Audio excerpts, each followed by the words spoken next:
4 से 5 generation of scholars हैं जिन्होंने इन पर गौर किया है कि इनकलाबात क्या होते हैं, कैसे आते हैं। हमारे यहाँ बस ये नारा तो मार दिया जाता है कि हम इनकलाब बर्पा कर देंगे। इनकलाब बर्पा तो आप नहीं कर सकते। इनकलाब एक बहुत बड़ा इवेंट होता है और वो आपके हाथ में नहीं होता कि आप उसे बर्पा कर दें, लेकिन ये है कि वो जब इनकलाब रूनुमा होता है तो उसमें आपको क्या करना चाहिए, कैसे उस पर इन्फ्लुएंस आपने डालना है, ये बात अलग है। 71 के बाद जो है वो शेख मुजीबुर रहमान जो था वो सदर बना, लेकिन उसकी जो ये पॉलिसीज़ थी वो इतनी फाशिस्ट थी, यानी फस्तायत पर मबनी थी कि 1975 में ही उसको कत्ल कर दिया जाता है, उसके तमाम घर वालों समेत। उसमें कुछ इस तरह से था कि 1971 के बाद 1972 में ही शेख मुजीबुर रहमान ने एक पॉलिसी का ऐलान किया था। वो पॉलिसी ये थी कि जो 30% गवर्नमेंट जॉब्स होंगी, 30% जो गवर्नमेंट जॉब्स होंगी वो एक स्पेशल कोटा होगा। वो जो फ्रीडम फाइटर्स हैं, उनके मुक्ति बानी के वो लोग थे, उनके लिए और उनके फिर आगे बच्चों के लिए या डिसेंडेंट्स के लिए जो है ये कोटा है। अहमदुहु नसल्ली अला रसूलिहिल करीम, अम्मा बाद, औज़ु बिल्लाहि मिनश शैतानिर रजीम, बिस्मिल्लाहिर रहमानिर रहीम। इन्नल्लाहा यअमुरुकुम अन तुअद्दुल अमानाति इला अहलिहा इला आखिरिल आया। रब्बि इश्रह ली सदरी व यस्सिर ली अमरी वहलुल उक़दतम मिन लिसानी यफ़क़हू क़ौली वजअल ली वज़ीरन मिन अहली आमीन या रब्बल आलमीन। आज जो हमारा टॉपिक है वो अभी रिसेंटली 5 अगस्त को जो एक बहुत बड़ा वाक़या रूनुमा हुआ है हमारे पड़ोस में ही कहना चाहिए। बांग्लादेश जो पहले ईस्ट पाकिस्तान था उसमें एक बड़ा इनकलाब जो है बर्पा होता नज़र आ रहा है। तो इसकी क्या वजूहात हैं और क्या अवामिल थे, क्या फैक्टर्स थे कि जिसकी वजह से वहाँ पे ये सब कुछ हुआ। तो इससे पहले कि हम इसका बगौर मुताला करें या देखें, इसका जायज़ा लें, हम थोड़ा सा देख लेते हैं कि इनकलाब जो होता है उसके बारे में मल्टीपल थ्योरीज़ क्या हैं। क्योंकि इनकलाब जो है ये एक फ़िनोमिनन है, ये एक ऐसा वाक़या है जिसको पूरी दुनिया में रिसर्च का मौजू बनाया गया। हमने नहीं सोचा इसके ऊपर, उम्मत मुस्लिमा में इसको नहीं डिस्कस किया गया, लेकिन मगरिब की बुनियाद क्योंकि इनकलाबात की वजह से हुई थी, उनकी जो शुरुआत है वो इनकलाबात से है ना। यानी यूरोप के अंदर जो तब्दीली आई वो फ्रांसीसी इनकलाब की वजह से आई। जो बाकी अमेरिका जो बना वो भी अमेरिकन इनकलाब के बाद बना, ठीक है, अमेरिकन रेवोल्यूशन के बाद बना। जो भी सुपर पावर्स हैं, अभी ये 4 ही सुपर पावर्स हैं ना, यूरोप है, अमेरिका है या फिर रशिया और चाइना है। रशिया और चाइना को देखते हैं आप तो वो भी इनकलाबात के बाद ही इमारत वजूद में आए। तो इसलिए वेस्ट के अंदर तो ख़ास तौर पे इनकलाब को ज़ेर बहस लाया गया है। इवन ईरान जो है आप देख लें कि उसके अंदर भी इनकलाब बर्पा हुआ। तो इसको बहुत ज़्यादा स्टडी किया गया है और तकरीबन 4 से 5 जनरेशन ऑफ स्कॉलर्स हैं जिन्होंने इन पर गौर किया है कि इनकलाबात क्या होते हैं, कैसे आते हैं। हमारे यहाँ बस ये नारा तो मार दिया जाता है कि हम इनकलाब बर्पा कर देंगे। इनकलाब बर्पा तो आप नहीं कर सकते। इनकलाब एक बहुत बड़ा इवेंट होता है और वो आपके हाथ में नहीं होता कि आप उसे बर्पा कर दें, लेकिन यह है कि वो जब इनकलाब रूनुमा होता है तो उसमें आपको क्या करना चाहिए, कैसे उस पर इन्फ्लुएंस आपने डालना है, ये बात अलग है, ये अलग बहस है। तो इस हवाले से मैं मुख्तसरन ज़्यादा तफसील में नहीं जाऊँगा ताकि ये समझ में आ सके कि ये जो अभी बांग्लादेश में हो रहा है इसे हम किस कॉन्टेक्स्ट में देखें या इसकी हकीकत को हम कैसे समझें। तो ये जो इसके बारे में थ्योरीज़ हैं वो हमें वो टूल्स अता कर देती हैं कि जिनके ज़रिए से हम फिर एनालिसिस कर सकते हैं, सोच सकते हैं। क्योंकि मकसद हमारा यही है ना कि हम उन्हीं टूल्स के ज़रिए से पाकिस्तान का भी जायज़ा लेंगे कि अब पाकिस्तान में ये मुमकिन है या नहीं है, क्या पाकिस्तान में भी कोई इनकलाब है जो कि आने वाला है। तो उस पर भी बात हम करेंगे इंशाल्लाह। तो सबसे पहले जो है इन थ्योरीज़ को ज़रा हम मुख्तसरन देखते हैं। तो सबसे पहले जो है जो बहुत बड़ी थ्योरी इनकलाब के वाले से दी थी वो कार्ल मार्क्स ने दी थी। कार्ल मार्क्स जो है वैसे तो कम्युनिज़म के वाले से मशहूर है, लेकिन उसने जो अपनी थ्योरी ऑफ हिस्ट्री दी, यानी हिस्ट्री के बारे में जो उसका तसव्वुर था, डायलेक्टिकल मटेरियलिज्म का कॉन्सेप्ट उसने दिया था, तो वो एक बड़ा ज़बरदस्त तसव्वुर है जिसके ज़रिए से आप इनकलाब को भी देख सकते हैं कि इनकलाब क्यों आता है। और वो ये कहता है कि ये जो इनकलाब आता है वो उस वक्त आता है जब जो मीन्स ऑफ प्रोडक्शन, यानी किसी भी सोसाइटी के अंदर जो है वो जो गुड्स प्रोड्यूस हो रहे होते हैं या जो ज़रूरियात की चीज़ें प्रोड्यूस हो रही होती हैं, यानी वो मीन्स ऑफ प्रोडक्शन कहते हैं। जहाँ भी कोई जो है प्रोडक्शन हो रही है उसके मीन्स ऑफ प्रोडक्शन जो होते हैं ना, वो जिनके पास होते हैं वो रूलर्स होते हैं, ठीक है। लेकिन वक्त के साथ जैसे ही टेक्नोलॉजी में एडवांसमेंट होती है तो मीन्स ऑफ प्रोडक्शन जो होते हैं वो चेंज हो जाते हैं, और जो इकोनॉमिक रिलेशनशिप्स हैं उनके साथ भी, उनके अंदर भी तब्दीली रूनुमा हो जाती है। मिसाल के तौर पर जैसे पहले जो था यहाँ पे जो एग्रेरियन सोसाइटीज़ हैं, यानी वो सोसाइटी जिनके अंदर ज़राअत जो था वो मेन एक शोबा था, ज़्यादातर जो यहाँ पे सोसाइटीज़ हैं वो एग्रेरियन सोसाइटीज़ कहलाती थी, यानी जिनके अंदर क्या मामला था कि जो प्रोडक्शन हो रही है वो ज़्यादातर कौन सी है, वो ज़रूरी प्रोडक्ट्स हैं, ठीक है। उसमें अजनास हैं जिसके अंदर मुख्तलिफ और पौधे मुख्तलिफ जो हैं, फ्रूट्स हैं, वेजिटेबल्स हैं, ये जो है वो उगाए जा रहे हैं। और इनके ऊपर कौन काबिज़ थे? इनके ऊपर काबिज़ थे जागीरदार, ठीक है ना, जागीरदारी इनको कंट्रोल करते थे। तो अब यहाँ पे जो तब्दीली उस वक्त आई जब टेक्नोलॉजी में एडवांसमेंट आई, जब जो है सरमाया एक्स्ट्रा पैदा होना शुरू हुआ। जब टेक्नोलॉजी में एडवांसमेंट आती है तो सरमाया एक्स्ट्रा पैदा होना शुरू हो जाता है। जब टेक्नोलॉजी में एडवांसमेंट आती है तो ज़्यादा अब प्रोड्यूस करना शुरू कर देते हैं। यानी पहले जो था किसी भी सोसाइटी में जितना आटा चाहिए, जितना चावल चाहिए, जितना जो है वो फ्रूट चाहिए, जितना वेजिटेबल चाहिए, वो बस उगा लिया जाता था, वो लोगों के लिए काफ़ी होता था। लेकिन जब ये अंडरस्टैंडिंग आई कि नहीं, अगर हम ये ज़्यादा प्रोड्यूस कर लें तो फिर क्या होगा, तो एक्स्ट्रा आपको कैश मिलेगा। वो किस तरह कि आप इसको एक्सपोर्ट करेंगे, आपकी ज़रूरत तो पूरी होगी, बाकी जो बच गया वो आप एक्सपोर्ट कर दो, उससे क्या है कि एक्स्ट्रा आपको बस पैसा मिलता है, सरमाया मिलता है। तो जब सरमाया आना शुरू हुआ तो फिर टेक्नोलॉजी में एडवांसमेंट हुई कि यार ज़्यादा से ज़्यादा प्रोड्यूस करो। इससे क्या हुआ कि एक नई क्लास वजूद में आती है। वो कार्ल मार्क्स कहता है कि जब भी टेक्नोलॉजी एडवांस करती है तो एक नई क्लास वजूद में आती है। वो पहले अमीर नहीं होते, लेकिन इस नए सेटअप के अंदर वो भी अब जो है वो कुछ मीन्स ऑफ प्रोडक्शन के ऊपर काबिज हो जाते हैं। जैसे हम कहते हैं अपर मिडिल क्लास। ये अपर मिडिल क्लास जो है आहिस्ता आहिस्ता जो है वो अमीर होती जाती है इसी सरमाए के ज़रिए से।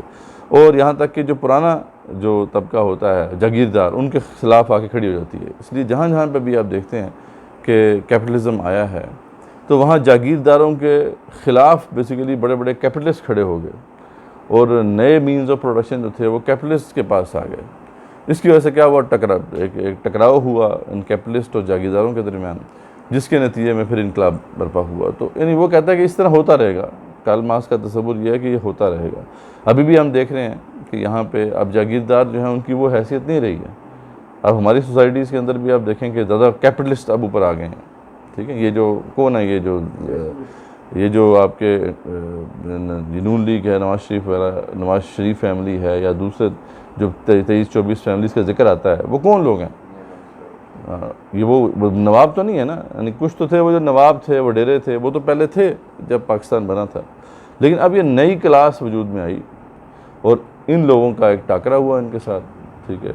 इनके पास अब मीन्स ऑफ प्रोडक्शन है। अब जितने भी पाकिस्तान के अंदर इवन के ज़रूरी लैंड है वो भी इनके पास है, ठीक है। तो ये जो नया एक तबका वजूद में आता है, इसका बड़ा टकराव होता है साबका वो जो रूलर्स होते हैं, साबका ओनर्स होते हैं मीन्स ऑफ प्रोडक्शन का। तो इस तरह वो कहता है कि ये इनकलाब बर्पा होता रहेगा, टेक्नोलॉजी एडवांस होती जाएगी और इस तरह आपस में टकराव होता जाएगा।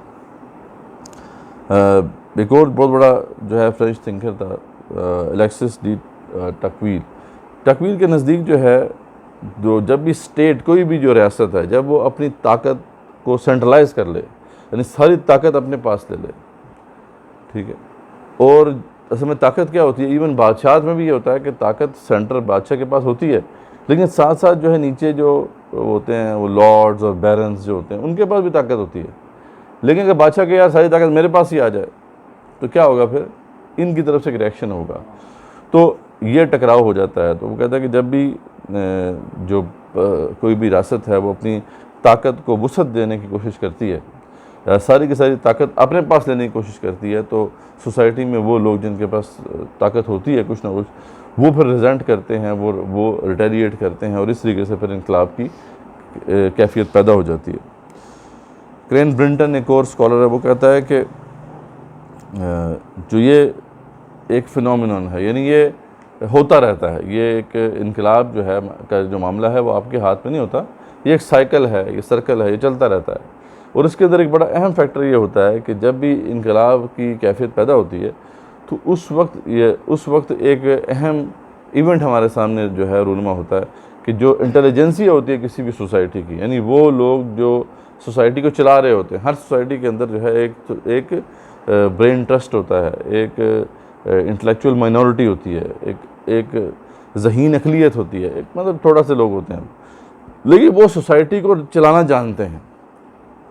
जब वो किसी रेवोल्यूशनरी नज़रिए से मुतासिर हो जाएं, मतलब वो जो सिस्टम चल रहा है, जिस नज़रिए के ऊपर चल रहा है सिस्टम, उसके बरक्स वो किसी इनकलाबी नज़रिए से मुतासिर हो जाएं, तो फिर इनकलाब की कैफियत पैदा हो जाती है। जैसा कि कहीं पे अगर कैपिटलिस्ट सोसाइटी थी, वहाँ पे सरमायादाराना निज़ाम लगा हुआ था, तो वहाँ अगर कुछ लोग मेहनत करते हैं रेवोल्यूशनरीज, इनकलाबी, और वो इस इंटेलिजेंसिया को समझाने में कामयाब हो जाते हैं कि यार इश्तराकी ज़्यादा बेहतर है, कम्युनिज़म ज़्यादा बेहतर है, तो फिर इनकलाब की कैफियत पैदा होना शुरू हो जाएगी। क्योंकि ये लोग आहिस्ता आहिस्ता फिर क्या होगा कि वो दूसरे कैंप में जाना शुरू हो जाएंगे। फिर एक तस्वुर जो है वो चार्ल्स जॉनसन का है और सैमुअल हंटिंगटन का है। उनके नज़दीक ये है कि जो भी सोसाइटी चल रही होती है ना, उसके अंदर एक बैलेंस होता है, यानी जो जहाँ पे होता है वो काफ़ी अरसे से उसी जगह पे परफॉर्म कर रहा होता है, उसमें कोई ज़रा बराबर भी बैरूनी सतह पे या अंदरूनी सतह पे कोई अगर डिसरप्शन आ जाए, कोई जो है बड़ा इवेंट हो जाए, तो उस सोसाइटी के अंदर जो है ना वो हलचल मच जाती है। ठीक है, जैसे आपकी सोसाइटी चल रही है, अब यहाँ में करीब कोई बहुत बड़ी जंग हो जाए, ठीक है, यानी हमारे हमसाये में एक बहुत बड़ी जंग हो जाए रूनुमा, तो उस जंग की वजह से ना उस पूरे ख़ित्ते पर जो है इम्पैक्ट पड़ता है और वो पूरा ख़ित्ता अपनी जगह से हिल जाता है। जैसे अब फ़लस्तीन में जो जंग जारी है, उसने पूरी दुनिया को हिला दिया पकड़ के। तो हर जगह पे जब ये इक्विलिब्रियम जिसे वो कहते हैं कि जब ये डिस्टॉर्ट हो जाता है, डिस्टर्ब होता है, तो फिर इनकलाब की कैफियत पैदा हो जाती है। तो ये बहुत बड़ा इवेंट है, ये जो फ़लस्तीन में हुआ है, इसने पूरी दुनिया को हिला दिया है। अब पूरी दुनिया में आप लोगों को नज़र आएगा इनकलाबात आना शुरू हो जाएंगे। हो सकता है अब ये रिलेशनशिप बड़ा गहरा होता है, लेकिन यह है कि आमतौर पर नज़र नहीं आता। हो सकता है इसी के असरात हैं जो बांग्लादेश में आपको नज़र आ रहे हैं, इसी के असरात और जगह पर भी आपको नज़र आएंगे, और जगह पर भी आपको अनरेस्ट होता नज़र आएगा, क्योंकि पूरी दुनिया में एक डिस्ट्रप्शन हो गई। फिर एक और ट्रॉट्स्की और इमैनुअल वालस्टाइन जो है, उनके नज़दीक ग्लोबलाइजेशन एक बहुत बड़ा फैक्टर है कि ग्लोबलाइजेशन क्या है कि आपकी जो कौम, आपके जो मुल्क है, वो एक इंटरनेशनल कम्युनिटी का हिस्सा है, वो अपनी पॉलिसीज़ आइसोलेशन में नहीं बना सकता। ठीक है ना, यानी बाहर जो कुछ हो रहा है दुनिया के अंदर, हमें उसके मुताबिक चलना होगा। ठीक, लेकिन जब जो है पूरी दुनिया के अंदर आपको पता है कि इंडस्ट्रियलाइजेशन हो रही है या कैपिटलिज्म आ गया है, और आपके मुल्क में अगर नहीं आ रहा, तो उसके असरात आपके मुल्क में भी पड़ेंगे।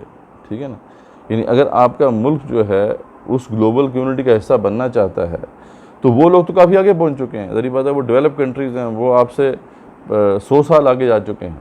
अब आप जो है वो कम अरसे में वो जंप लगाने की कोशिश करते हैं। कोई रजीम यहाँ पे आ जाए और वो कहे कि ठीक है, हम जो है इसको ज़बरदस्ती जो है वहाँ तक पहुँचाएँगे, तो फिर इस रैपिड बर्डन जो सोसाइटी के ऊपर आता है, उसकी वजह से फिर बहुत से लोग जो हैं पिस जाते हैं, जिसकी वजह से इनकलाब के फिर हालात पैदा होते हैं। चाइना ने बहरहाल एक मिरेकल करके दिखाया है। चाइना ने बहुत कम अरसे में जो है वो उस रेस में ना सिर्फ ये है कि वो उस रेस में शामिल हुए, बल्कि उन सबसे आगे भी निकल गए। ठीक है, तो वो बड़े तरीके से उन्होंने किया है। बहरहाल ये खिलादा बहस है। इस तरीके से जो है स्टेट और इंटरनेशनल अफेयर्स बड़े मैटर करते हैं। यानी थेडा स्कॉकपोल और टिम मैकडैनियल वगैरह ये लोग कहते हैं कि आपकी जो नेबरहुड में क्या हो रहा है और इंटरनेशनल सतह पे क्या हो रहा है, ये डिफ़ाइन करेगा कि आपके मुल्क के अंदर हालात पैदा होंगे इनकलाब के कि नहीं। जैसे फॉर एग्ज़ाम्पल आपकी जो रियासत है, अगर वो किसी और मुल्क के साथ राइवलरी में आ जाती है, जैसे हमारा मामला है इंडिया के साथ, हम राइवलरी के अंदर हैं। अब इंडिया बहुत बड़ा है, लेकिन यह है कि हमें राइवलरी करनी पड़ती है। अब उसकी वजह से क्या होता है कि जो नेशनल इश्यूज़ हैं उनके ऊपर तवज्जो नहीं रहती, जैसा कि पाकिस्तानी रजीम की है। अभी मिलिट्री बजट हमारा वो बहुत ज़्यादा होता है, एजुकेशन और हेल्थ का बजट बिल्कुल नहीं होता। ठीक है, तो ये एक क्लासिकल एग्जांपल है कि पाकिस्तान के अंदर तो इनकलाब के हालात पैदा हो सकते हैं बड़े आराम से। ठीक है, तो वो कहते हैं कि इस तरह की सिचुएशन जब होती है तो रियासत जो होती है वो अपने मुल्क पर फोकस नहीं कर पाती। तो ये और भी काफ़ी हैं, मतलब मैंने कुछ आपके सामने जो है बताए हैं कि ताकि आप समझ सकें कि इनकलाब कैसे रूनुमा होता है। एक और रिलेटिव जो है डिप्रिवेशन का मॉडल है, ये टेड गुर एक स्कॉलर है, वो कहता है कि ज़रूरी नहीं है कि किसी जगह पे अगर बहुत ज़्यादा गुर्बत हो तो वही इनकलाब आएगा, बल्कि असल में ये होता है कि क्लासेस के दरमियान अगर जो है वो डिफरेंस बढ़ रहा है, मतलब एक अगर एलीट क्लास है और उसके बाद दूसरी मिडिल क्लास है और उनके दरमियान डिफरेंस बहुत ज़्यादा है, तो उनके अंदर रिजेंटमेंट पैदा होती है, यानी वो एक जेलसी पैदा होती है कि हम क्यों नहीं वहाँ तक, हमें वो सब कुछ क्यों नहीं मिल रहा जो एलीट को मिल रहा है। तो ये जो एक सेंस होती है, यानी एक जो है समझ लें कि सोसाइटी के अंदर एक माहौल बनता है, उसके अंदर भी इनकलाब की कैफियत पैदा होती है। जैसे अब सऊदी अरब का मामला है, सऊदी अरब जो है हम वैसे तो कहेंगे बहुत ज़्यादा स्टेबल सोसाइटी है क्योंकि वहाँ तो खुशहाली है, ठीक है, लेकिन वहाँ पे भी आप देखेंगे कि जो रॉयल क्लास है और जो आम बंदा है उसके दरमियान जो डिफरेंस है वो बहुत ज़्यादा है। इवन दो कि वहाँ पे वो भूख नंग नहीं है, वहाँ तमाम फैसिलिटीज़ अवेलेबल हैं, ठीक है, लेकिन क्योंकि दोनों के दरमियान डिफरेंस बहुत ज़्यादा हो गया है, इसकी वजह से वहाँ पे भी इनकलाब के हालात हैं, ठीक है। तो ये भी वो कहता है कि ज़रूरी नहीं है कि आपके लोग आपके अगर मुल्क के अंदर गुर्बत और अफलास है तभी इनकलाब आएगा। अगर सोसाइटी बड़ी अच्छी तरीके से परफॉर्म कर रही है और उसके अंदर बड़ी खुशहाली है तब भी आ सकता है, अगर तो जो क्लासेस हैं उनके दरमियान डिस्टेंस बहुत ज़्यादा या जो डिफरेंस है वो बहुत ज़्यादा हो गया। तो खैर ये मल्टीपल जो थ्योरीज़ हैं वो आपके सामने में रखने का मकसद ये था कि हम उनको इस्तेमाल करके एनालिसिस कर सकें बांग्लादेश का, ठीक है। अच्छा, अब हम आते हैं बांग्लादेश को ज़रा देखते हैं कि बांग्लादेश का क्या मामला है। बांग्लादेश 1971 में हमारे वजूद में आया, ठीक है। अच्छा, 1971 के बाद से लेकर अभी तक भी आप देखें कि उसके ऊपर हमेशा डिक्टेटर्स ही काबिज रहे हैं, ठीक है। यानी ये जो आपको पॉपुलर अपराइजिंग का पहला मौका आपको नज़र आ रहा है 1971 से लेके आज क्या है 2024 है, ये कितने साल बनते हैं जी? 54 तकरीबन 53-54। अब इतने सालों में हम देखते हैं कि ऊपर जालिम या वो डिक्टेटर्स ही जो है काबिज रहे हैं। तो ऐसी जगह पे जहाँ पे वही जो हम बात कर रहे थे कि सेंट्रलाइजेशन पावर बहुत ज़्यादा मुर्तकज़ हो जगह पे, तो वहाँ पे आखिरकार लोगों के ऊपर जो जुल्म होता रहता है तो फिर लोग खड़े होते हैं, ठीक है।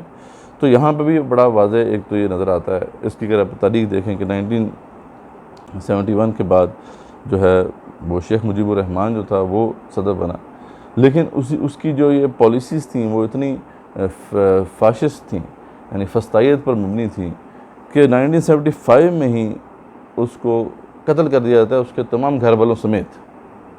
यानी इतना उसने जुल्म किया था अपने लोगों के साथ कि आम फौजी अफसर थे, यानी वो कोई जर्नल वगैरह नहीं थे, आम फौजी अफसर थे, वो खड़े हुए हैं और वो आए हैं और उन्होंने जो है इसके पूरे ख़ानदान को कत्ल कर दिया। ये दो जो सिर्फ बहनें थी बची थी, इनमें से एक ये हसीना वाजिद भी है, उसकी बेटी जो है ये इसलिए बच गई थी कि मुल्क से बाहर थी ये दो, वरना इनको भी नहीं छोड़ना था। एक छोटा बच्चा था जो हसीना वाजिद का जो भाई था, उसको भी नहीं छोड़ा था। तो नहीं, आखिर क्या ऐसी वजह थी, इतनी नफ़रत क्यों थी उन लोगों के अंदर कि वो लोग आए हैं और इस तरीके से अपने हीरो को, यानी अभी उनके नज़दीक तो वो हीरो है ना कि 1971 में बांग्लादेश को बनाया, तो 1975 में ही 4 सालों के बाद ही इसको जो है कत्ल कर दिया उन्होंने। उसकी वजह वही है जो इसके अंदर आपको डिक्टेटरशिप नज़र आती है हसीना वाजिद के अंदर, वही डिक्टेटरशिप आपको, वही जो है फस्तायत कह लें, फाशिज़म जो है वो उसके बाप के अंदर भी थी, जिसकी वजह से जो है 1975 में ही इसके ख़िलाफ़ ये जो है फ़ौजी अफसरान ने ये बगावत की और उसको कत्ल कर दिया। फिर हम देखते हैं उसके बाद जनरल ज़ियाउर रहमान जो है उसकी हुकूमत रहती है, लेकिन हम देखते हैं कि कुछ ही अरसे बाद ये 1981 में अभी कुछ ही साल गुजरे हैं ना, 1981 में जो है ज़ियाउर रहमान को बागियों ने चटागांग शहर में एक सरकारी जो है गेस्ट हाउस के अंदर घुस के जो है वो कत्ल कर दिया, ठीक है जी। अब वही डिक्टेटर है, लेकिन ये है कि वो ऐसा क्या कर रहा है वो कि लोग उससे इतने तंग हैं कि आखिर उसे कत्ल ही कर देते हैं, ठीक है ना। तो बहरहाल उसे कत्ल कर दिया जाता है। उसके बाद फिर हम देखते हैं कि 1982 में जनरल ज़ियाउर रहमान का जो जानशीन था अब्दुल सत्तार, उसको हुसैन मोहम्मद इरशाद की सरबराही में खूनरेज़ फ़ौजी इनकलाब ने जो है रिप्लेस कर दिया।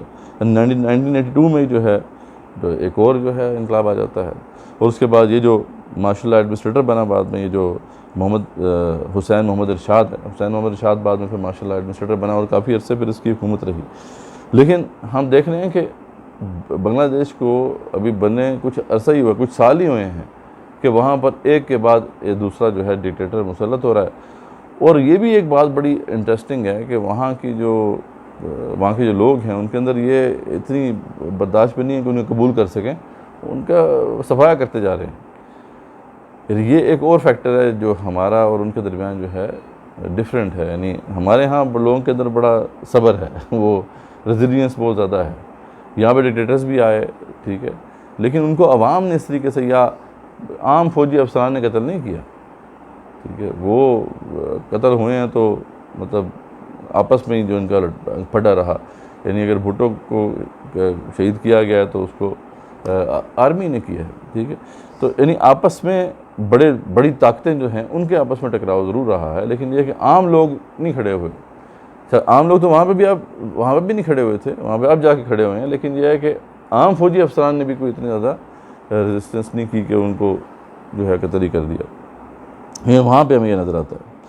उसके बाद जनाब जनरल जो था हुसैन मोहम्मद इरशाद, वो 1991 तक जो है रहा, 1982 से 1991 तक ये रहा। लेकिन उसके बाद उसका भी तख्ता उलट दिया गया। उसके बाद 2007 में हम देखते हैं कि आर्मी चीफ ने फ़ौजी बगावत के बाद एक निगरान हुकूमत की हिमायत की, और उस निगरान हुकूमत के बाद जो सेटअप आया उसके अंदर ये शेख हसीना वाजिद 2009 में इक़्तिदार इसने संभाला। फिर 2007 में इसने इक़्तिदार संभाला। फिर 2009 में ही इसके दौरे हुकूमत में एक बगावत हुई थी, फ़ौजी बगावत हुई, जिसके अंदर जो सरहदी मुहाफ़िज़ एक इनकी बटालियन थी उसने जो है रिवोल्ट किया और तकरीबन के 74 के करीब जो है अफसरों को मार दिया। अब देखें इनके अंदर वो जज्बा है ना कि ये कबूल नहीं करते हैं, ठीक है। और उनकी कंप्लेन क्या थी? कंप्लेन ये थी कि जनाब हमें सही तरीके से जो है एक तो पेज़ हमारी बहुत कम है और हमारी फैसिलिटीज़ नहीं दी जा रही और हमारे पास जुल्म किया जा रहा है। अब ये जुल्म कोई ज़री बात है, करते होंगे ना, फिर तभी वो इतना रेजिस्टेंस होती है। तो जो इनके अंदर 2009 के अंदर ये भी हुआ कि वो लोग आए और इनमें से तकरीबन 74 के करीब जो है अफसरान को उन्होंने ठोक दिया, पकड़ के उनको कत्ल कर दिया। तो ये एक तारीख रही है उनकी। लेकिन आप इस सारे अरसे में आप देखें कि अवाम नहीं खड़ी हुई अभी तक, ठीक है। अवाम वो सह रही है सब कुछ। और ये ऊपर जो जाबिर हाकिम आते जा रहे हैं, वो हसीना वाजिद भी है तकरीबन तीसरी की चौथी बार जो है अब आई है ना। तो पहले बीच में खालिदा ज़िया भी रही कुछ अरसे। खालिदा ज़िया जो है वो बेगम है जनरल ज़ियाउर रहमान की, ठीक है। तो इसलिए डिक्टेटर्स या उनके ख़ानदान वाले ही हुकूमत करते रहे। तो ये थोड़ी सी हिस्ट्री बताने का मकसद ये था कि अभी तक 1971 से लेकर 2024 तक अवाम की तरफ से वो बगावत नहीं, यानी पॉपुलर अपराइजिंग नहीं हुई थी। तो ये लॉन्ग ओवरड्यू थी। यानी ऐसा अगर ज़ालिमाना निज़ाम कहीं पर भी होगा तो वहाँ आखिरकार लोग खड़े हो जाएंगे, ठीक है। जैसे हमने मिस्र में देखा, जैसे हमने जो है ट्यूनिस में देखा, और बाकी जो अरब स्प्रिंग के दौरान जितने भी ऐसे ममालिक थे, 40-40 साल से जनाब वहाँ पे डिक्टेटर्स जो हैं तैनात हुए हैं और बस लोगों के ऊपर जुल्म किए जा रहे हैं। आखिरकार पर अवाम जो होती है वो तंग अगर खड़ी हो जाती है। तो यहाँ पर ये लॉन्ग ओवरड्यू था कि अवाम खड़ी हो। तो अब हालात क्या बने, ये जो मौजूदा सूरत हाल है वो कैसे यहाँ तक पहुँची, उसमें कुछ इस तरह से था कि 1971 के बाद 1972 में ही शेख मुजीबुर रहमान ने एक पॉलिसी का ऐलान किया था। वो पॉलिसी ये थी कि जो 30% गवर्नमेंट जॉब्स होंगी, तो 30% जो गवर्नमेंट जॉब्स होंगी वो एक स्पेशल कोटा होगा उन जो है ना उन लोगों के लिए, मुक्ति बाहिनी के जो गुंडे कहते हैं हम तो उनको, क्योंकि वो तो उन्होंने बड़ा जुल्म किया था, लेकिन उनके नज़दीक वो फ्रीडम फाइटर्स हैं, ठीक है। तो वो जो फ्रीडम फाइटर्स हैं उनके मुक्ति बाहिनी के वो लोग थे, उनके लिए और उनके फिर आगे बच्चों के लिए या डिसेंडेंट्स के लिए जो है ये कोटा है। तो पहले शुरू में तो ये सिर्फ उनके लिए था, बाद में जाके कुछ सालों के बाद जो है ये एक्सटेंड हो गया उनके बच्चों के लिए भी। और ये हुक्म जो था ये 1972 से लेके 2018 तक ऐसे ही नाफिज रहा। इसके अलावा भी तकरीबन जो है कोई 15% और भी कुछ सीटें थीं मुख्तस थीं जो अक़लियतों के लिए थी, कुछ औरतों के लिए, कुछ और अक़लियतों के लिए। 15% वो कह लें तो 45% या बल्कि नहीं इससे भी ज़्यादा शायद 56% शायद जो हैं वो सीट्स जो थी वो इन लोगों के लिए, माइनॉरिटीज़ के लिए या इन जो अब औरतों के लिए और ख़ास तौर पे इन लोगों के लिए जो है मुख्तस थी। अब वहाँ पे यानी इसका मतलब है कि मेरिट पे जो है वो कितनी परसेंट सीटें अवेलेबल हैं, तकरीबन 50% जो है सीटें अवेलेबल हैं या उससे भी कम। तो ये एक मसला शुरू से चला आ रहा है वहाँ पे। तो इसके ख़िलाफ़ जो है पहली दफ़ा जो प्रोटेस्ट हैं वो 2000 में ही शुरू हुए थे। सन 2000 के अंदर इसके ख़िलाफ़ बात होना शुरू हुई। लोगों ने कहना शुरू किया कि ये गलत है, लेकिन ये दुरुस्त नहीं है कि आखिर ये मेरिट के ऊपर जो है अगर हम नहीं लोगों को लगाएंगे तो ये तो लोग वही जद्दी पुश्ती चला आ रहा है सिलसिला। तो उन्होंने रिजेंटमेंट शो की, लेकिन प्रोटेस्ट थोड़े बहुत होते रहे, लेकिन इतनी ज़्यादा तब्दीली नहीं आई। यहाँ तक कि ये तहरीक 2000 से शुरू हुई, होते होते 2018 में ये तहरीक जो थी अपनी पीक पर पहुँच गई थी, यानी बड़े मैस प्रोटेस्ट हुए थे। तो अभी ये जो आपको बड़े मैस प्रोटेस्ट नज़र आ रहे हैं, तो इससे पहले 2018 में ये हुए थे और उस वक्त शेख हसीना वाजिद की ही हुकूमत थी और इतने यानी ये प्रोटेस्ट फैल गए थे और इसमें वहाँ की जो फैकल्टी थी यानी जो टीचर्स थे वो भी इसमें शामिल थे और स्टूडेंट्स भी शामिल थे कि आखिरकार शेख हसीना वाजिद को ये कोटा सिस्टम जो है वो कैंसिल करना पड़ा। इसे उसने ख़त्म कर दिया कि ठीक है जी अभी तो हम इसे ख़त्म कर रहे हैं, आगे अगला कोटा सिस्टम क्या होगा उस पर बाद में बात होगी, लेकिन इससे फ़िलहाल ख़त्म किया जा रहा है। 2018 में इसे ख़त्म कर दिया गया था। अच्छा, अब 2024 में क्या हुआ फिर, ये जो अभी हुआ है सारा सिलसिला 2024 में असल में ये गलबन जुलाई 2024 में एक पटिशन दायर की वहाँ पे, इसी फ्रीडम फाइटर में से किसी ने पटिशन एक दायर की कि ये जो डिसीजन है ना शेख हसीना वाजिद का ये इलीगल है, तो इसको जो है कोर्ट सुने।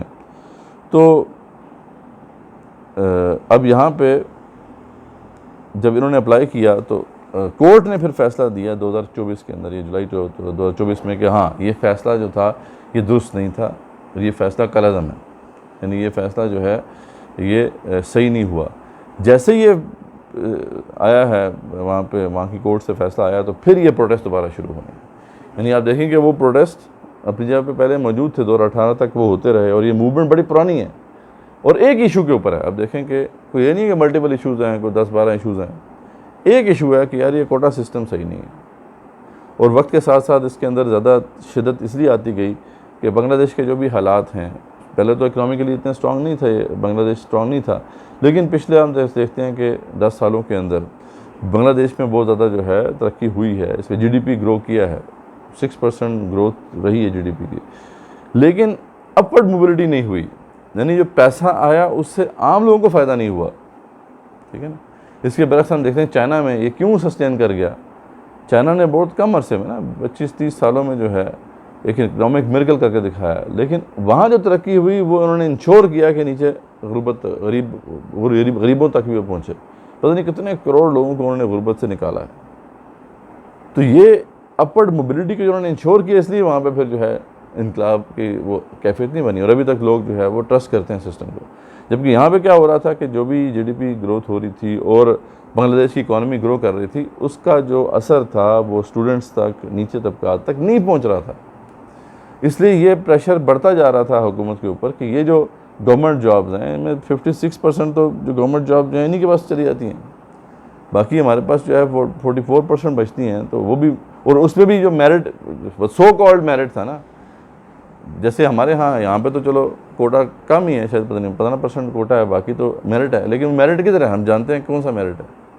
वहाँ पे वही है नून लीगी और ये जरदारी और ये सारे इन लोगों की जो है लोग बैठे हुए हैं, तो वहाँ पे वही था।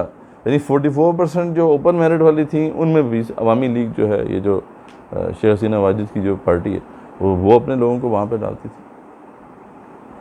तो अब ये सारे फैक्टर्स थे जिसकी वजह से ये प्रेशर बिल्डअप होता गया, यहाँ तक कि 2018 में ये अपने पीक पर पहुँचा और वहाँ पे शेख हसीना वाजिद जो है इसने ये फ़ैसला किया कि ये कोटा सिस्टम वो ख़त्म कर रही। लेकिन मैंने बताया आपको कि 2024 में जब ये एक पटिशन दायर की गई, अब ये भी पता होता है आपको कि ये क्या होता है, यानी पाकिस्तान में भी अदालतों में क्या हो रहा होता है, ये कौन पटिशन डालता है और ये फ़ैसले कौन करवाता है, ये भी सबको पता है। तो अवाम बेवकूफ़ तो नहीं है ना, ये भी अवामी लीग के वो कोई मतलब था वो जज, वो उधर पटिशन डाली गई और उसने कह दिया जी कि ये तो नहीं जी, ये फैसला सही नहीं हुआ और दोबारा से जो है वही कोटा सिस्टम रहेगा। अच्छा, इस दौरान एक और भी एक मामला हुआ, ये हाई कोर्ट थी ना, बांग्लादेश हाई कोर्ट ने फैसला दिया था। इसमें इस दौरान एक और भी मामला हुआ कि जो पेंशन रिफॉर्म्स के नाम पे ना इन्होंने पेंशन का जो सिस्टम है उसको रिफॉर्म करने की कोशिश की, और उसमें भी हो ये रहा था कि जो लोगों की पेंशनें वो कम हो रही थी। तो वो भी एक फैक्टर बना जिसकी वजह से जो मुलाजमत पेशा लोग थे वो भी इस मूवमेंट में शामिल हो गए। स्टूडेंट्स तो पहले ही थे, टीचर्स पहले ही थे, और जो आम मुलाजमत पेशा लोग थे वो भी थे, लेकिन अब गवर्नमेंट ऑफिसर्स का भी एक बड़ा फैक्शन जो है इनके साथ शामिल हो गया 2024 के अंदर रिसेंटली। यहाँ तक कि फिर ये मामला जो है बढ़ता जा रहा था, दोबारा से प्रोटेस्ट हो रहा था। लेकिन ये चीज़ उस वक्त जो है ना, इसके अंदर एक स्पार्क आ गया, यानी वो स्पार्क होता है ना कि एक मोमेंट ऐसा होता है जिसमें फिर जो है बस मामला हाथ से निकल जाते हैं। वो उस वक्त हुआ जब ये हसीना वाजिद जो है ना, इसने एक जुलाई 14, ये भी कितने देर पहले की बात है, ये पिछले महीने की बात है, 20 दिन में, इसने एक ऐसी बात की कि जिसने आग लगा दी पकड़ के। वो क्या था? हाँ, उसने कहा कि जी अगर वो जो मुफ्ती बानी है, उनके जो फ्रीडम फाइटर्स हैं, उनको और उनके ख़ानदान वालों को हम ये कोटा नहीं दें तो फिर क्या रज़ाकारों और उनके जो नीचे लोग हैं, उसकी जो लेगेसी के लोग हैं या उसकी डायनेस्टी के लोग हैं या डिसेंडेंट्स हैं, उनको हम दें? रज़ाकार किसे कहते हैं? रज़ाकार कहते हैं वो लोग जिन्होंने पाकिस्तान का साथ दिया था, जिसमें अशम्स और अलबदर। यानी उसने इन स्टूडेंट्स से कहा कि हाँ, तुम रज़ाकार हो और तुम जो है प्रो पाकिस्तानी हो और जो है तुम चाह रहे हो कि जनाब बांग्लादेश में ख़राबी आए। अब ये बांग्लादेश का जो मिजाज है ना, बंगालियों का जो मिजाज है, उसको समझने की ज़रूरत है। आखिर ये उनको इतना हिट क्यों किया?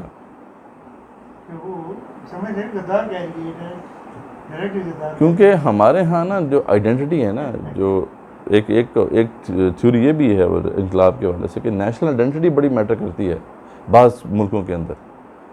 यानी वहाँ अगर आप किसी शख्स को आप नेशनल आइडेंटिटी के वजह से बेइज्जत करोगे ना तो वो खड़ा हो जाएगा। हमारे यहाँ वो एग्जिस्ट नहीं करती। पाकिस्तानी नेशनलिज्म जो है वो कितनी स्ट्रांग नहीं है। हम तो है ना, हम तो पठान हैं, मतलब बलोची हैं, मतलब 4-5 मुख्तलिफ जो है नेशनलिटीज़ का जो है ना एमलगमेशन है। लेकिन वहाँ पे एक नेशनलिटी है, वो है बंगाली। और बंगाली नेशनलिटी जो है आज की नहीं है, ये बहुत पुरानी है। अब जब उसने ये कहा ना तुम रज़ाकार हो, ये तो गाली है ना उनके लिए।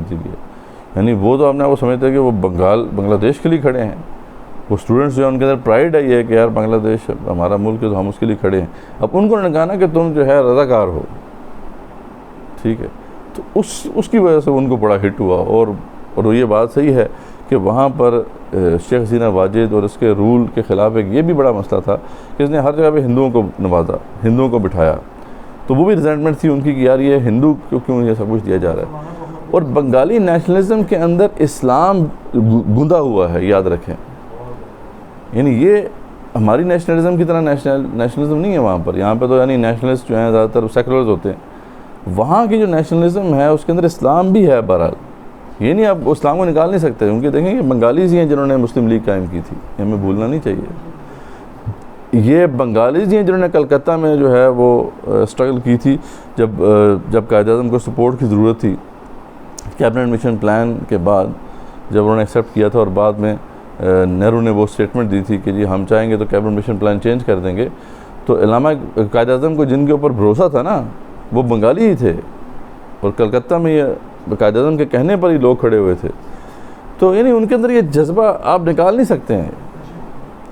तो ये जो बार बार हिंदुओं को नवाजना और जो है हर चीज़ जो है हिंदुओं के प्रो हिंदू रखना, इससे भी उनके अंदर एक बड़ी रिजेंटमेंट थी। अब ये जब बात आई, इन्होंने कहा हाँ ठीक है, हम हैं रज़ाकार, ठीक है। तो ऐसी कि तू कहती है रज़ाकार, हम रज़ाकार हैं तो हम हैं रज़ाकार। तो वो स्टूडेंट्स ने फिर वो नारा लगाया, तुम कौन हम कौन, हम हैं रज़ाकार।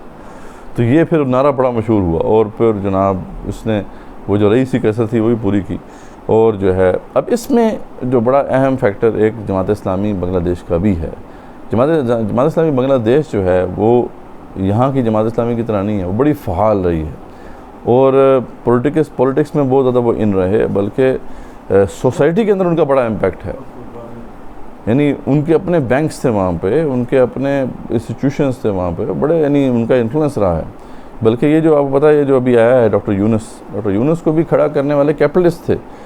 वो असल में ये परेशान थे जमात इस्लामी से, क्योंकि जमात इस्लामी ने पहले वो बैंक शुरू किए थे कर्ज़ हसना के ऊपर, जो माइक्रो फाइनेंसिंग का मॉडल जो बांग्लादेश का था, उसको वो क्योंकि कामयाब होता जा रहा था, तो उसको रोकने के लिए फिर ये डॉक्टर यूनुस को लेकर आए थे कैपिटलिस्ट जो है, और इसने फिर वो इंटरेस्ट के ऊपर इंटरेस्ट बेस एक निज़ाम दिया माइक्रो फाइनेंसिंग का, जो कि बड़ा कामयाब हुआ और जिसका बड़ा एक रोल रहा बांग्लादेश की तरक्की के अंदर। इसलिए इसकी रिस्पेक्ट बहुत ज़्यादा है। बाद में इसको नोबेल प्राइज़ भी मिला डॉक्टर यूनुस जो है, इसलिए वहाँ के जो लोग हैं उसकी बड़ी रिस्पेक्ट करते हैं, और यही वजह है कि उसका नाम जो है उन्होंने प्रपोज़ किया इंटरिम गवर्नमेंट के लिए। लेकिन बांग्लादेश की जो जमात इस्लामी है उसका रोल बड़ा रहा है, लेकिन पिछले कुछ अरसे से उनके ऊपर बड़ा सख्त क्रैकडाउन किया इसी ने, ये जो हसीना वाजिद है, उनके कई सीनियर लीडर्स को शहीद किया गया, उनके हज़ारों के करीब जो है कारकुनान को जेलों में डाला गया, टॉर्चर किया गया। तो बांग्लादेश की जो जमात इस्लामी है उनका जो ख़ास तौर पे स्टूडेंट विंग है वो बड़ा फ़ाल है, ठीक है ना। उनकी जमीयत का जैसे यहाँ पे जमीयत है, वहाँ का स्टूडेंट विंग है, तो उसका भी रोल इसके अंदर जो है बहुत ज़्यादा रहा है। लेकिन वो फ्रंट पे नहीं है। फ्रंट पे जो लोग हैं वो नेशनलिस्ट हैं, लेकिन वो भी नेशनलिस्ट वो नहीं है जो इस्लाम के ख़िलाफ़ हों और सेकुलर हों, बल्कि इस्लाम से मोहब्बत रखने वाले हैं। तो बांग्लादेश के वहाँ पे जो अभी रिसेंटली एक सेशन भी हुआ उसके अंदर हम शामिल थे, तो वो बता रहे थे जो वहाँ पे बाकायदा रहे कई अरसा जो है वहाँ पे रहे भी हैं, तो उन्होंने बताया कि वहाँ पे जमात इस्लामी का बहुत बड़ा एक असर रसूख है। लेकिन इस पूरे सिनेरियो के अंदर जमात इस्लामी ने जानबूझ के अपने बंदे फ्रंट पे नहीं रखे, क्योंकि अगर ये फ्रंट पे रखेंगे तो फिर इंटरनेशनल ताकतों को ये मौका मिल जाएगा कि वो इंटरवीन करेंगे, यहाँ पे तो रेडिकल्स आ रहे हैं। तो लेकिन इन्फ्लुएंस बहुत ज़्यादा है उनका, यानी ये समझ लें कि अब जो नई वहाँ पे जो हुकूमत बनेगी उसके अंदर एक तो खालिदा ज़िया यानी जो बांग्लादेशी नेशनलिस्ट पार्टी जो है ये BNP, और दूसरा जो है जमात इस्लामी बांग्लादेश, इन दोनों का बड़ा रोल है। तो जमात इस्लामी के अंदर जो जमात इस्लामी बांग्लादेश है उसका अब इन्फ्लुएंस बहुत ज़्यादा बढ़ेगा इंशाल्लाह, और उनको बड़ा स्टेक मिलने का जो है इम्कान है नेक्स्ट गवर्नमेंट के अंदर। तो उनका भी बड़ा रोल रहा है इस पूरे अरसे में इस मूवमेंट के हवाले से। ख़ास तौर पे उन्होंने बड़ा सपोर्ट किया है इस मूवमेंट को।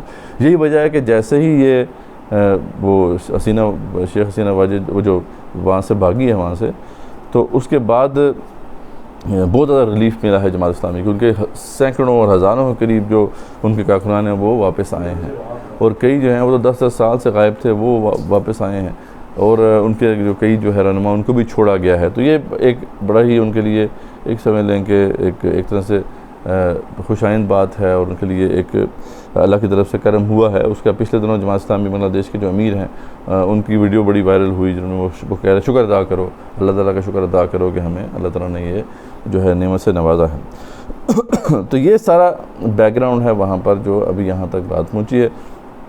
और फिर उसके बाद बड़ा वायलेंट भी रहा है इसके अंदर, कई लोगों को जो है कई स्टूडेंट्स शहीद हुए, इसमें कई लीडरान जो है उनके वो इनके हथे चढ़े हैं आवाम के, और उन्होंने उनको कत्ल किया है बाकायदा। जहाँ पे जो बहुत ज़्यादा जालिम थे उनको जो है नहीं छोड़ा उन्होंने, आवाम ने लटका दिया। ठीक है जी, बिल्कुल। तो सरहद से वो निकलते भाग रहे थे, उधर से पकड़ के ला के उनको जो है, ये भी गलत है जो हो रहा है। इसमें जमात इस्लामी के लोग तो शामिल नहीं हैं, लेकिन ये है कि क्योंकि ये वो रिजेंटमेंट है ना, और वो जो बंगाली कौम के अंदर वो नफ़रत का जज्बा है वो अपना अब रंग दिखा रहा है। आखिर इतने सालों से जो है उसको दबा के रखा था उन्होंने, वो अब निकला है। लेकिन ये अच्छी बात रही है कि अभी तक ये वायलेंस जो है फैली नहीं है, यानी कंट्रोल कर ली गई है। और उसमें भी बड़ा रोल फिर लग ही रहा है कि जमात इस्लामी बांग्लादेश का है कि उन्होंने इसको वायलेंट नहीं होने दिया और उनको रोका है जो स्टूडेंट्स को कि आगे मज़ीद वो ना जाएँ। खैर अब तो वहाँ पे जो है इंटरिम सेटअप आ गया है, और उसके बाद अब नया गवर्नमेंट का सेटअप होगा, नए इलेक्शंस होंगे, तो हम उम्मीद कर सकते हैं कि वहाँ पे एक बड़ी बेहतरी आएगी। पाकिस्तान का अब इस कॉन्टेक्स्ट में हम जायज़ा लेते हैं तो यहाँ पे मामला बड़ा डिफरेंट रहा। यहाँ पे मिक्स एंड मैच है, यहाँ पे कभी डिक्टेटर्स भी रहे, यहाँ पे कभी सिविल गवर्नमेंट्स भी रहीं, लेकिन यहाँ पे जो एक चीज़ बांग्लादेश के साथ बिल्कुल मुंसलिक है वो ये कि जो नीचे महरूम तबकात हैं वो महरूम ही हैं, वो महरूम से महरूम तर हो रहे हैं, और ऊपर जो एलीट है वो जो है मुसलसल अपने वसाइल जो है वो पे कब्ज़ा करते जा रही है। और अब आवाम भी जो है वो शऊर उनके अंदर आ गया है। आखिरकार वो भी दीवार से जब लग जाएंगे तो उनको पता है कि अब इनके ऊपर जो हाकिम है उनके ख़िलाफ़ उन्होंने खड़ा होना है।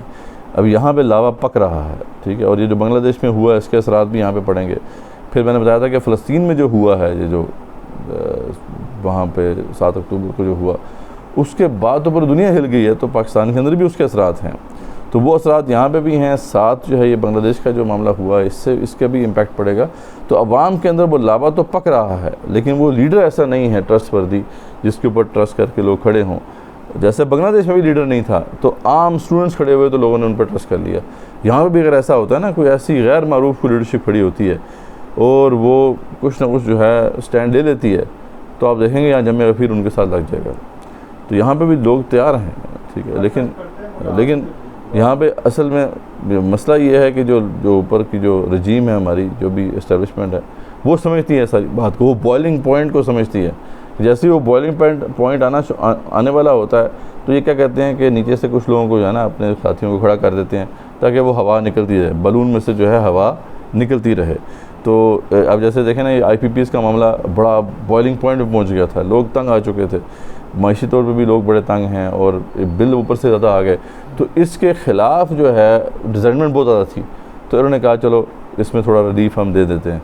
तो चलो जमात इस्लामी खड़ी होगी, थोड़ा और हो गया मामला, तो थोड़ा बहुत ना गुब्बारे में से हवा निकल गई है, और ये अभी थोड़ा बहुत रिलीफ अब मिल जाएगा इलेक्ट्रिसिटी के हवाले से। तो हमारी जो ऊपर एलीट बैठी है वो इस तरीके से गेम तो खेल रही है, ठीक है, लेकिन वो सारी बात है, ये आग के साथ खेल रहे हैं। ये कभी भी जो है सिचुएशन उनके हाथ से निकल सकती है। बड़े तरीके से उन्होंने जो है ये सारा मामला किया है, लेकिन वक्त ज़्यादा दूर नहीं है जब ये चीज़ जो है वो एक जो है उसके अंदर स्पार्क पैदा हो और पूरा पाकिस्तान जो है इसके अंदर आ जाए। सिर्फ एक चीज़ जो वहाँ पे हसीना वाजिद ने की, वो यहाँ के लोग नहीं करते। हसीना वाजिद ने जो है उनको वो जो उनकी डिग्निटी के ऊपर, उनकी इज़्ज़त के ऊपर हमला किया, इज़्ज़त नफ्स के ऊपर। यहाँ पे जो लोग हैं वो इस तरीके से स्टेटमेंट्स नहीं देते, लेकिन अगर ऐसे स्टेटमेंट्स दिए हैं किसी ने तो फिर उसने मुँह की खाई है, ठीक है। मुशर्रफ था, उसने ऐसी बातें की थी तो फिर उसको मुँह की खानी पड़ी। यहाँ पे अभी जो सेटअप है वो जानता है कि इस तरह की बात हमने नहीं करनी है कि लोगों के जो है जो भी जज्बात हैं उनको मजरूह किया जाए। तो बाकी है कि यह सिलसिला चल रहा है, हवा निकलती जाती है बलून में से, फिर वो हवा भरती है, फिर निकल जाती है।